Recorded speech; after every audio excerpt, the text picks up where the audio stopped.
أهم. أعوذ بالله من الشيطان اللعين الرجيم. بسم الله الرحمن الرحيم.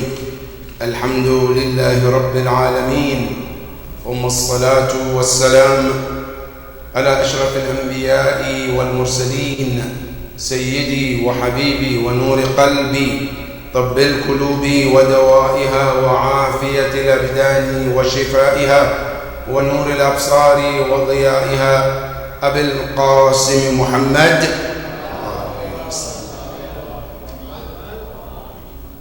وعلى أهل بيته الطيبين الطاهرين المعصومين الذين ذهب الله عنهم الرجس وطهرهم تطهيرا. الله. قال الله سبحانه وتعالى في كتابه الكريم: أعوذ بالله من الشيطان الرجيم. بسم الله الرحمن الرحيم. وإذ بوأنا لإبراهيم مكان البيت ألا تشرك بي شيئا وطهر بيتي للطائفين والقائمين والركع السجود وأذن في الناس بالحج يأتوك رجالا وعلى كل ضامر يأتين من كل فج أميق. صدق الله العلي العظيم. الله. عباد الله، أوصيكم ونفسي بتقوى الله. My dear brothers and dear sisters, mu'mineen and mu'minat, Assalamu alaikum wa rahmatullahi ta'ala wa barakatuh. In the beginning, as we find it upon ourselves to thank Allah subhanahu wa ta'ala for all His blessings. Those blessings which we cannot survive without them. Those blessings, without them, we will not be anything. Blessings of Allah subhanahu wa ta'ala that requires every now and then to remember to be grateful to Allah subhanahu wa ta'ala of those blessings. We thank Allah subhanahu wa ta'ala for all blessings, the ones we can see and the ones we can't see, the ones that we can remember and the ones we cannot remember, the ones that we have already used those blessings and the ones hasn't come yet on our way. All those blessings, we thank Allah subhanahu wa ta'ala for such blessings, and we pray to Allah to increase His blessing upon us, Ya Rabbil Alameen. And then we also send our salutation and respect to our leader, our example, our mentor, the Holy Prophet Rasul sallallahu alayhi wa alihi wa sallam, the chosen one, the perfect human being, the best example Allah ever created, the Holy Prophet. And may the peace and blessing of Allah be upon his family, the chosen ones, the trusted ones, the real caliphs of the Prophet, the ones that Allah subhanahu wa ta'ala trusted them with His knowledge. May the peace and blessing of Allah be upon all of them. And may Allah subhanahu wa ta'ala help us to shape our lives according to the teaching of Quran and Prophet Muhammad and Ahlul Bayt alayhi wassalam. Ibad Allah, another opportunity we are all given to remind one another about Allah subhanahu wa ta'ala. Every Friday is another opportunity you and I are given to come in the house of Allah or the place of prayer to remind one another about taqwa Allah subhanahu wa ta'ala. In other words, every Friday is like a charging system. We come to Jum'ah to recharge so it can help us to survive during the week. As the way you charge your battery, your phone, your laptop, to help you to work for a certain period of time, Al-Jumu'ah is another charging day for your spirituality. And it's a day that when we come we are required to remind one another about Allah subhanahu wa ta'ala. And for that matter, let each and every soul keep in mind that there is Allah, and He is watching, and He sees, and He knows each and every actions that we take. And what is more important, as He told you and I in the Quran, He says that the place of your action doesn't matter. The size of the action doesn't matter either. But what matters is to keep in mind that He will bring that action to your attention. Nothing in your life, in my life, will happen and go without being brought to your attention. فَمَنْ يَعْمَلْ مِثْقَالَ ذَرَّةٍ خَيْرًا يَرَهُ. Allah said, whoever does any actions, regardless of the size of their action, Allah subhanahu wa ta'ala said, he or she will see it then, Yawm al-Qiyamah. And if the actions are good, he or she will see it. And the same thing if it's bad. May the Almighty Allah help us to do the good thing, Ya Rabbal Alameen.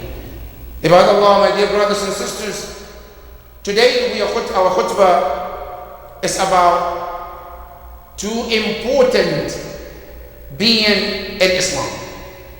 And the reason we're talking about these two is because, as you know, we're coming closer to the days of what we call Al-Hajj, the time of pilgrimage. And this pilgrimage, as we speak about, we cannot, as a Muslims, to think about Hajj without thinking about personality like Ibrahim. There is no way a Muslim can think of Hajj and not even think about Ibrahim. There is no way you can think of Hajj and not think about a personality like Ismail. There is no way you can perform Hajj and not think about personality like Hajar, because these are the people who are the examples of Hajj. That is number one. And number two, there is no way one Muslim can think of Hajj without thinking about the Kaaba.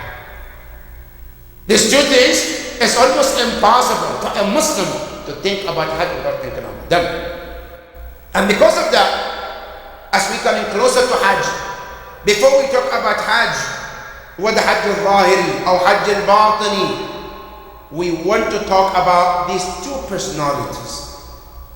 One is Ismail and Ibrahim, and the other is Al-Ka'bah al-Musharraf. And how does the Quran talks about them? The ayah we read today is in Surah Al-Hajj and can be found in the verse 26 and verse 27, which talks about Ibrahim alayhi salam and how the Kaaba came about. Allah subhanahu wa ta'ala tells our prophet, it says, وَإِذْ بَوَّعْنَا. Allah is talking to the prophet. Ya Rasulullah, وَاذْكُرْ. وَإِذْ أي بمعنى وَاذْكُرْ. Remember when إِذْ بَوَّعْنَا لِإِبْرَاهِيمَ, when we, Allah, has facilitated for Ibrahim. Now, what does it mean, the word bawwa'na? The word bawwa'na in Arabic comes from the word bawa'.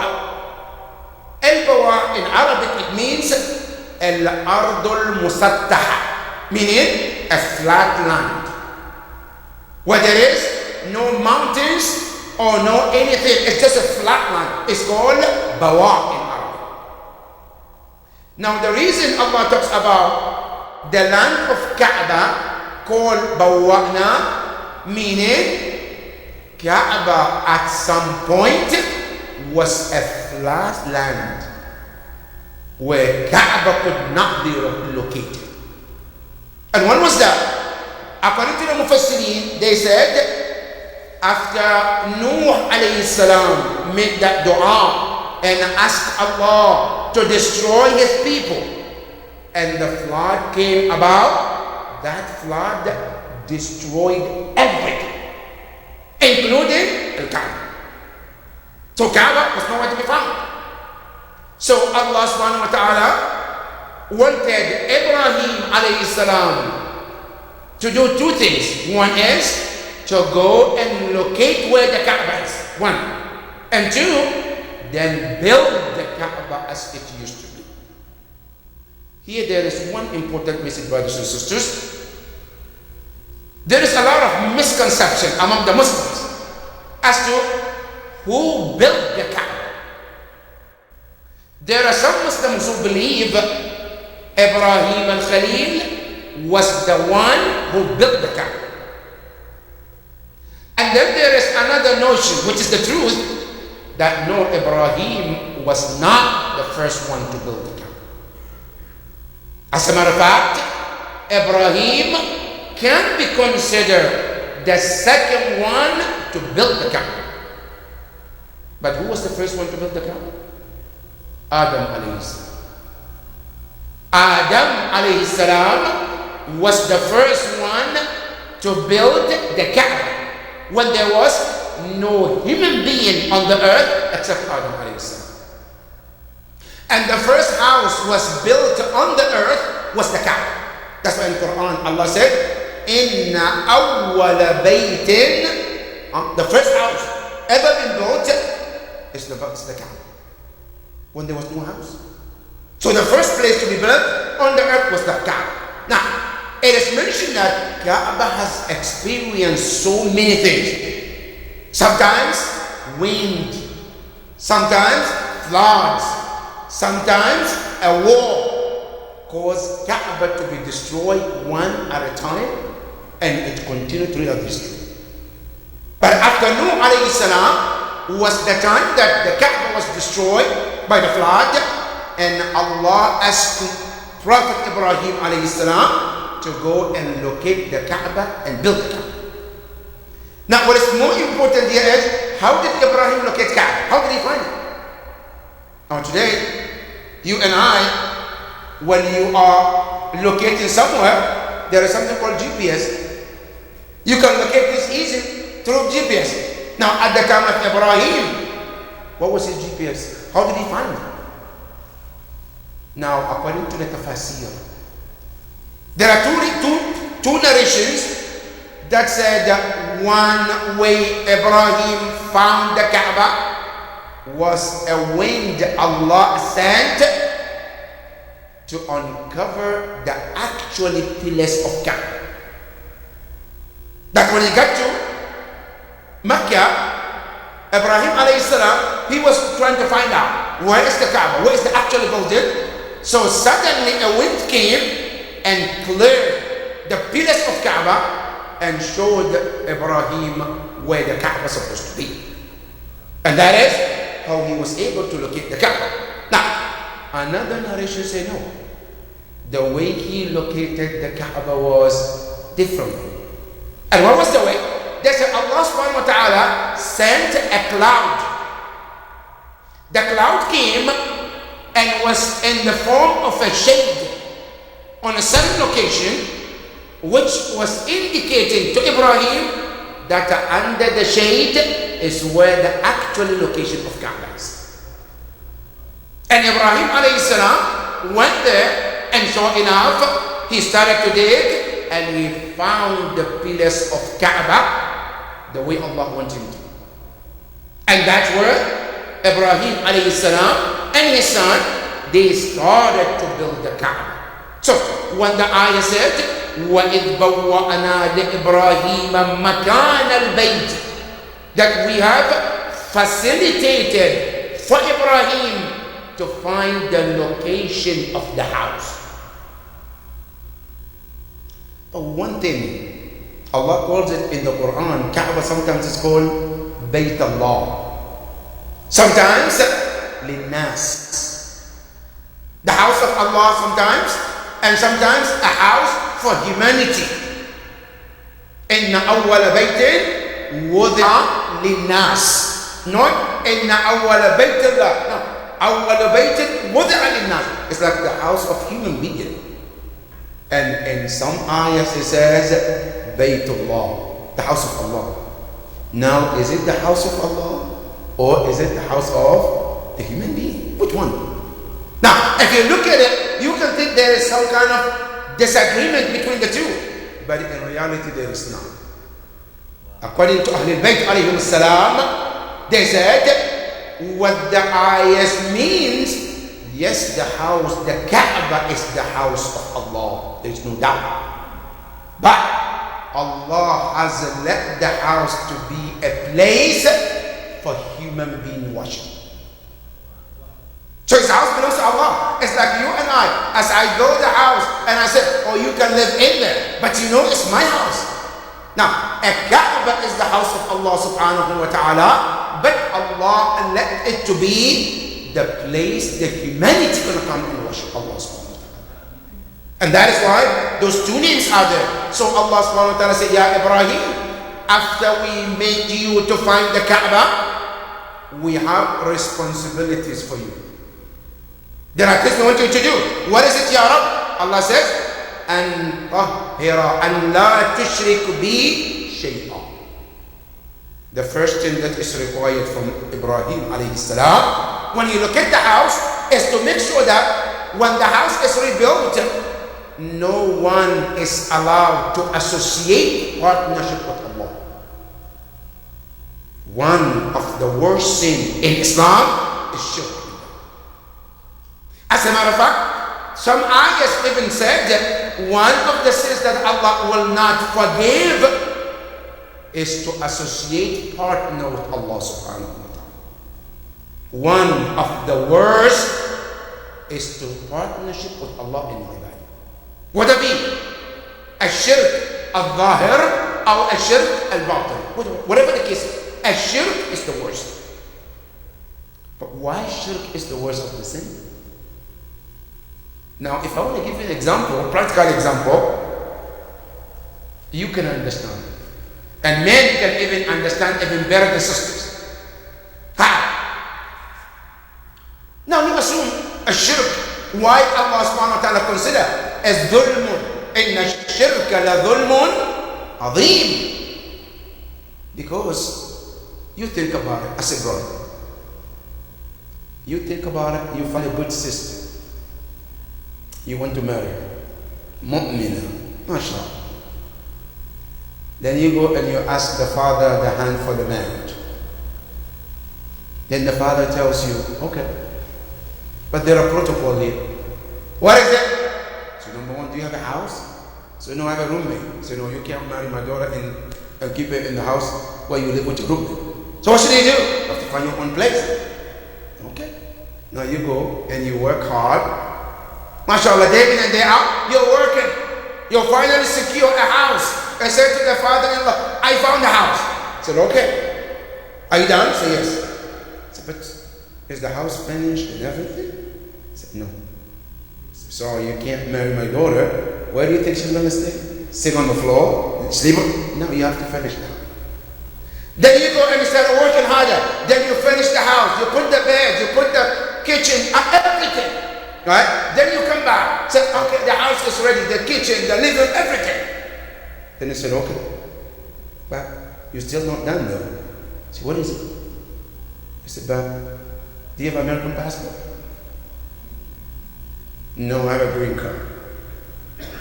That's the real world that we live in today, right? Okay. Do you have a green card? I'm sorry, you cannot marry my daughter. Because green card is a lower level. You have to have blue passport, then you can come. Okay. Now the poor brother, he goes and started to work hard, and then finally secure American passport. Then come back. Then I have American passport. Okay, good. It's okay now. How much do you make a year by the way? See, I make 50,000. So you cannot make 50,000 and survive in DC area. Sorry.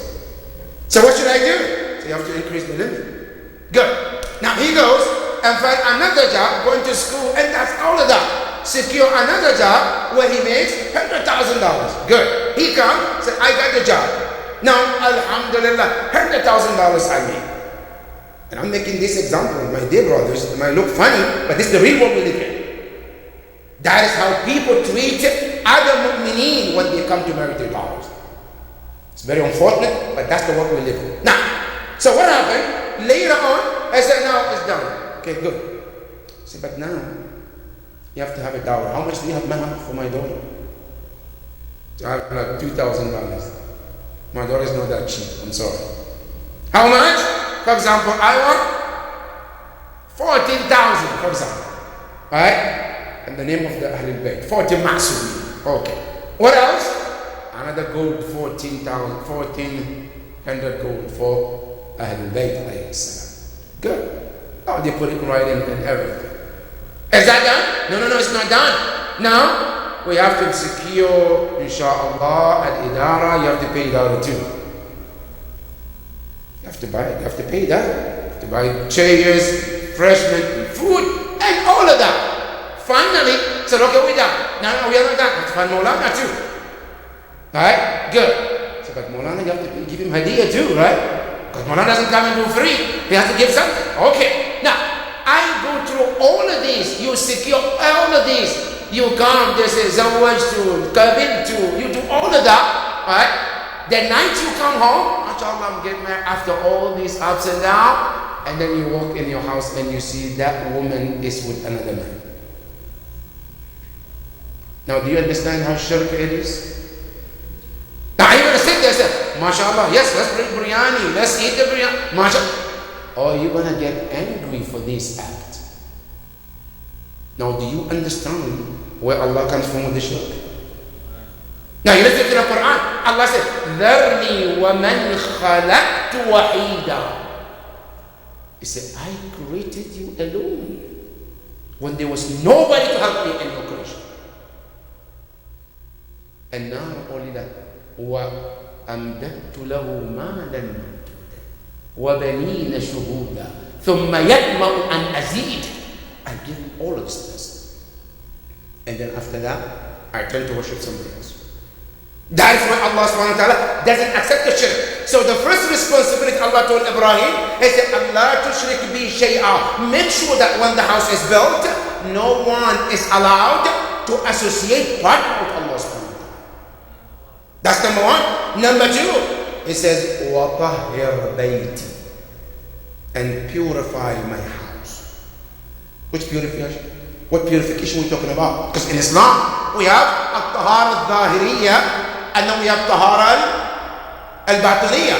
We have tahara al-madiyya, and we have tahara al-ma'nawiyya. We have spiritual uncleanness, and then we have physical uncleanness. So when Allah said to Ibrahim, one of your responsibility also, وَطَهِّرْ, and purify, what? Bayti, my house. For whom? Allah said, لِلطَّائِفِينَ, for those who come far away to perform tawaf around the Kaaba. Then he says, not only that, وَالْقَائِمِينَ. Not only that, he said, وَالرُّكَّعِ وَالسُّجُودِ. وَالرُّكَّعِ السُّجُودِ. Now, amazing. 3 important acts in Salat is mentioned. 3 important acts. The first one is Qiyam. The second thing is called Ruku'. And the third thing is called As-Sujud. These 3 actions we do in Salat is mentioned in one ayah. That Allah told Ibrahim, Ya Ibrahim, when they come, they do tawaf. Not only that, they stand also to perform this Salat. And not only that, they perform Ruku' and they perform Sujud as well. And that is one of the few responsibility Allah expected from Ibrahim. This Kaaba that we see, this is what Ibrahim have to go through to make sure that the Kaaba is established. Today we have something called Kaaba, and then today we don't even, and we cannot even imagine how important this Kaaba is, and what many people went through for this Kaaba to become Kaaba for us. Now this Kaaba, as we talk about Ibrahim, now Kaaba itself has so many potential, brothers and sisters. Kaaba is a great blessing for this ummah. You know, when the Prophet, Allah prescribed the Salat first time, Muslims were used to pray towards the Masjid al-Aqsa. And do you know how much the Jews were disturbing the peace of Muslims for not having their own camp, their own direction of prayer? So what happened at that time? When Muslims, they stand to pray, they pray towards Masjid al-Aqsa. So what happened? Muslims, after they finish, then the Jews will come and say, if your religion is a real religion, you will have your own qibla. Why are you using our qibla? Because Masjid al-Aqsa is ours. Then the Muslims will go and say, Ya Rasulullah, this is what they say. But what is the option? Then Rasulullah said, okay, the option is him. I can't do anything on my own. So what did Rasulullah, what does the Prophet do? Then the Prophet will start looking, Ya Allah, solution. And Quran mentioned in Surah Al-Baqarah, قَدْ نَرَى تَقَلُّبَ وَجْهِكَ فِي السَّمَاءِ فَلَنُوَلِّيَنَّكَ قِبْلَةً تَرْضَاهَا. Ya Rasulullah, we saw you. You keep looking in the sky, waiting for the day that Qibla will be changed. Allah said, don't worry. We will change, we will turn you towards the Qibla. You will be pleased with it. But the time is not yet. When the time comes, we will tell you. Until the day the Prophet prayed Salat al-Dhuhr. After Salat al-Dhuhr, when he started Salat al-Asr, Allah sent Jibreel to turn the Prophet towards Masjid al-Haram. And that became the Qibla of Muslims till today. And the masjid where this happened is called today Masjid al-Qiblatayn, where Muslims used to pray towards one direction, and then the same day they prayed towards one direction, and the Asr they were directed towards different direction. And it became Qibla of Muslim till today. This Kaaba, as we speak, is the one of the blessed Allah has given to the Ummah. And if you go to the Quran, Allah talks so much blessing about this Kaaba. One of them, as you read in the Quran, Allah subhanahu wa ta'ala says in Surah Ali Imran, He says, إِنَّ أَوَّلُ بَيْتٍ وَضَعَ لِلنَّاسِ بِبَكَّةَ مُبَارَكَةً. Now, the word Makkah is driven from the word Bakka. Bakka in Arabic meaning izdiham, crowd. Then later on, from the word Bakka, they took the ba out and they replaced with mim, and it became Makkah, which means the place of crowd, where people become crowded. And you can tell when the Hajis come from all over the place. That's why Makkah is called Makkah, meaning the place of crowd. So Allah subhanahu wa ta'ala said, إِنَّ أَوَّلَ بَيْتٍ وَضَعَ لِلنَّاسِ لِلَّذِي بِبَكَّةَ مُبَارَكًا. Allah subhanahu wa ta'ala said that house is blessed. Kaaba is a stone that Allah created, but that stone is filled with blessing. Like the way sometimes Allah bless certain people too. When you read in Surah Maryam, Allah subhanahu wa ta'ala talks about Prophet Isa alayhi salam. Prophet Isa alayhi salam, as he was describing himself, what does he say? He says, إِنِّي عَبْدُ اللَّهِ آتَانِيَ الْكِتَابِ وَجَعَلَنِي نَبِيًّا وَجَعَلَنِي مُبَارَكًا. Allah made me Mubarak. Now, here in the Quran, Allah says, Al-Kaaba also, Mubarakan, which means it's blessed. So Kaaba is not like any other house you can think of. It's a house that Allah has chosen to bless that house. Now this house, why is it this house is chosen to be blessed? Now, according to the ulama, there are so many reasons why Kaaba becomes blessed. Number one, do you know that around the Kaaba there are many and thousands of prophets buried in it? That Kaaba that you see. Now, when we go to Hajj, you're not just doing the Hajj. There are so many prophets buried there, especially around Hajar al-Ismail. Many thousands of prophets are buried there. And that is one of the reasons where Kaaba is blessed. That's number one. Number two, it is mentioned, which Quran says, فيه آيات بينات مقام. Allah said, in the Kaaba itself, there are so many signs of Allah you can see just around the Kaaba itself. Number one, within the Kaaba there is a stone called Hajar al-Aswad. That Hajar al-Aswad, known as black stone, is one of the blessed stone Allah sent from the heaven to the earth. And Kaaba contains that stone. That's number one. Number two, within the Kaaba, there is a place called Al-Hatim. Al-Hatim is somewhere between Hajar Ismail and the door or the entrance of Kaaba. That place is a very important place. Why is it an important place? They said that is the most important location Allah forgive a person when you happen to be there and you call upon Allah for forgiveness. Allah definitely destroys your sins. Why so? Because they said when Adam alayhi salam came down, when he came down, the place he stood and asked Allah for forgiveness. رَبَّنَا ظَلَمْنَا أَنفُسَنَا وَإِن لَمْ تَغْفِرْ لَنَا وَتَرْحَمْنَا. That dua was read between the entrance of the door of Kaaba and Hajar al-Ismail, and it's called Hatim. And Hatim, they said, لأنه مكان يحتم فيها الذنوب. It's a place Allah destroys your sins when you stand there and you call upon Allah. Now that place is there too. And not only that, Allah subhanahu wa ta'ala says, من دخله كان آمنا. Whoever enters in the Kaaba, he is safe. No one is ever can enter inside the Kaaba, right? And then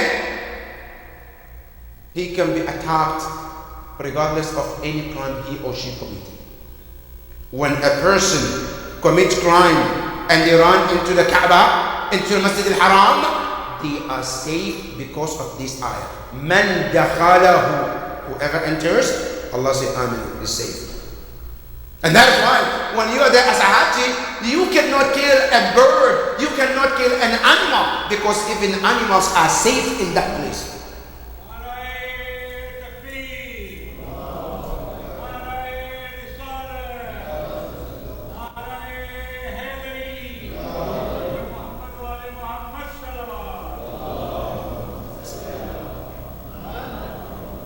And not only that, you know, it is mentioned that if somebody, by any chance, somebody lost their something, their watch, their wallet, it is mentioned that nobody is allowed to take it.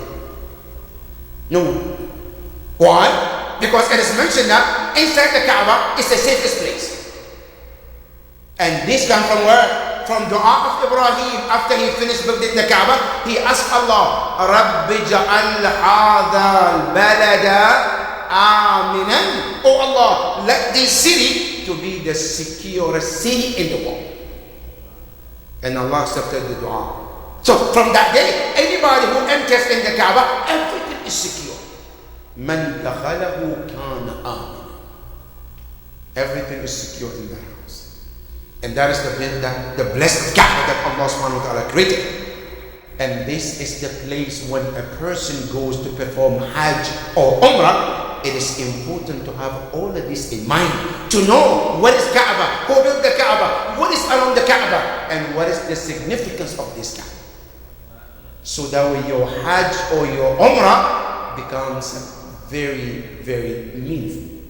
We pray to Allah subhanahu wa ta'ala to bless us to visit that part of the world, Ya Rabbal Alameen. Ya Allah, those of us who have already gone and we want to go back, Ya Allah, make it easier for us to go back, Ya Rabbal Alameen. Those who have not been there before and they pray to go there, Ya Allah, we ask you to facilitate and make it easier for them, Ya Rabbal Alameen. بسم الله الرحمن الرحيم إنا أعطيناك الكوثر فصل لربك وانحر إن شانئك هو الأبتر. صلوا على محمد وآل محمد.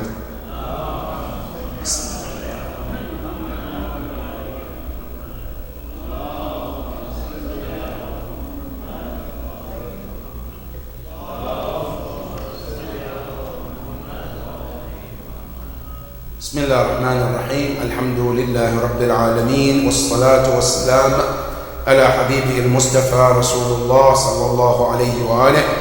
اللهم صل على أمير المؤمنين سيد الوصيين وعلى فاطمة الزهراء سيدة نساء العالمين وعلى الحسن والحسين سيدي شباب أهل الجنة أجمعين. اللهم وصل وسلم على أئمة المسلمين علي بن الحسين زين العابدين ومحمد بن علي باكر علم النبيين وجعفر بن محمد الصادق وموسى بن جعفر الكاظم وعلي بن موسى الرضا ومحمد بن علي الجواد وعلي بن محمد الهادي والحسن بن علي العسكري والحجة بن الحسن المهدي أجل الله تعالى فرجه.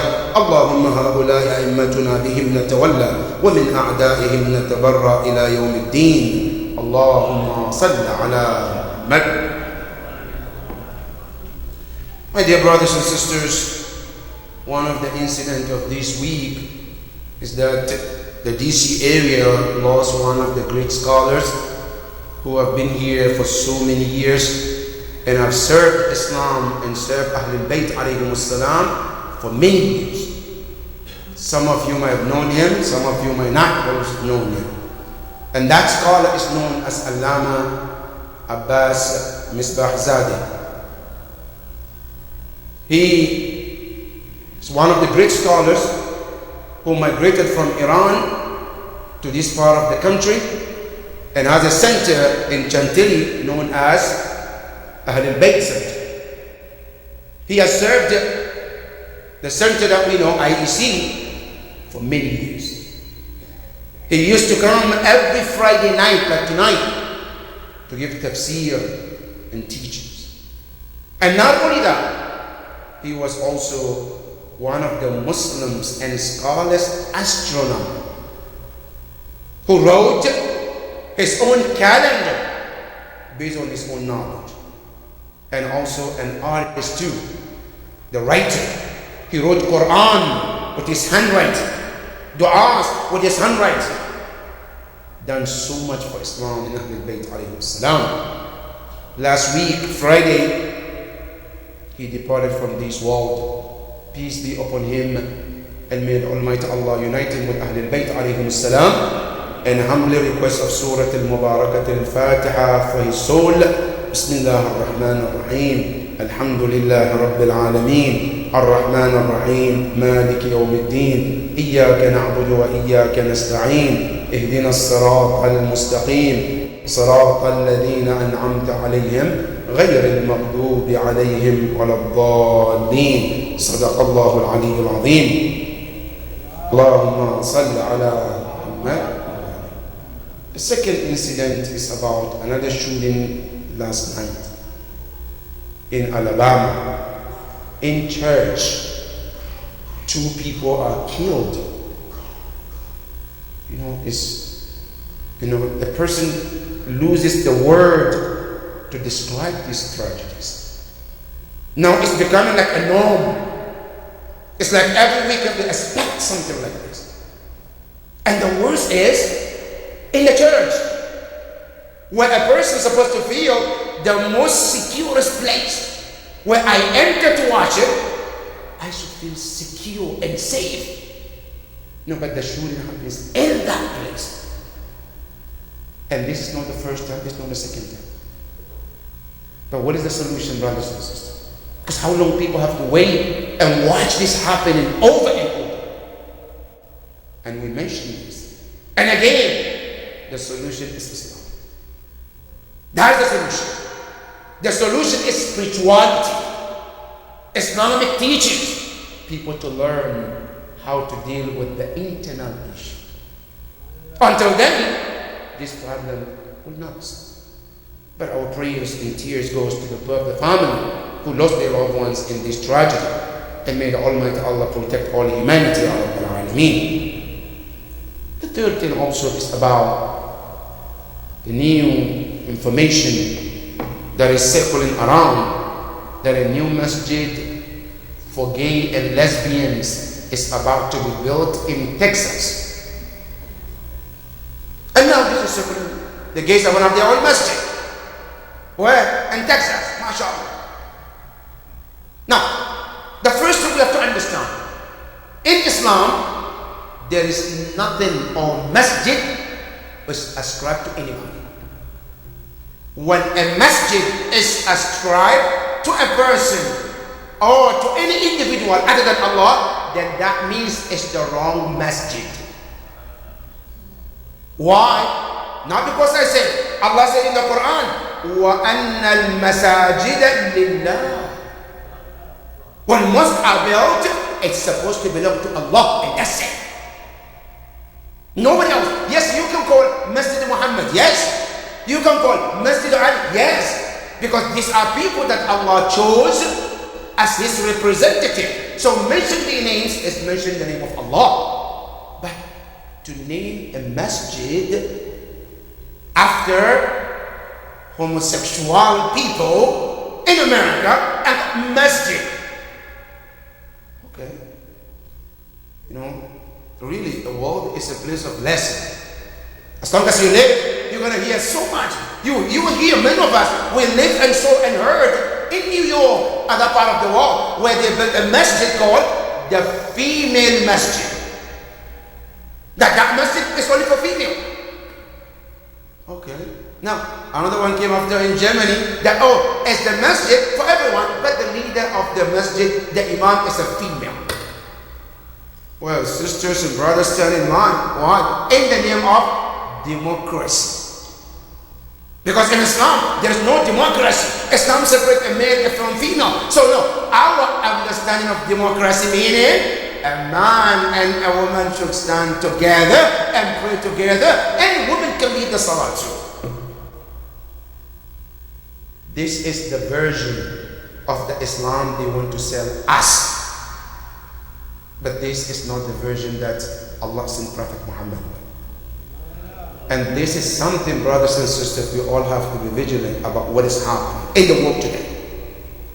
Of the deviation and the teaching that today, they want to make you understand that, no, this is normal. And today, they're trying to let the religious centers to treat this Islam. It's a normal. It's not a big deal. I was talking to one of the imams last night, and he was telling me, I was discussing this, and he was telling me that even the imams today, they're telling them, no, take it easy. Don't talk, bad about that. Just be easy. It's not about being easy or hard. This is not my religion. This is the religion of Allah subhanahu wa ta'ala. And when we stand before Allah on the podium, we owe to tell the people the truth. And that is our responsibility. Now, you might be happy, alhamdulillah. You might be sad, a'udhu billah. It's up to you. But the truth must be said. So for that matter, any masjid comes in the name of a gay or lesbian, or any masjid comes in the name of African, for example, African masjid, that's wrong. The masjid is supposed to have the name of Allah, and that's it. And we hope and pray that the Ummah will wake up to understand where this is taking us to and be vigilant, inshallah. May Allah subhanahu wa ta'ala guide all of us, Ya Rabbal Alameen. Ya Allah, we ask you to show us the right way and help us to stay on the right way, Ya Rabbal Alameen. Ya Allah, show us the wrong way and help us to stay away from it, Ya Rabbal Alameen. Ya Allah, help us to see the truth as they are, Ya Rabbal Alameen. And help us to see the wrong as they are, Ya Rabbal Alameen. Bismillah ar-Rahman ar-Rahim. Inna a'tainaka al-kawthar. Fasalli li rabbika wanhar. Inna shani'aka huwa al-abtar. Sallu ala Muhammadin wa ali Muhammad.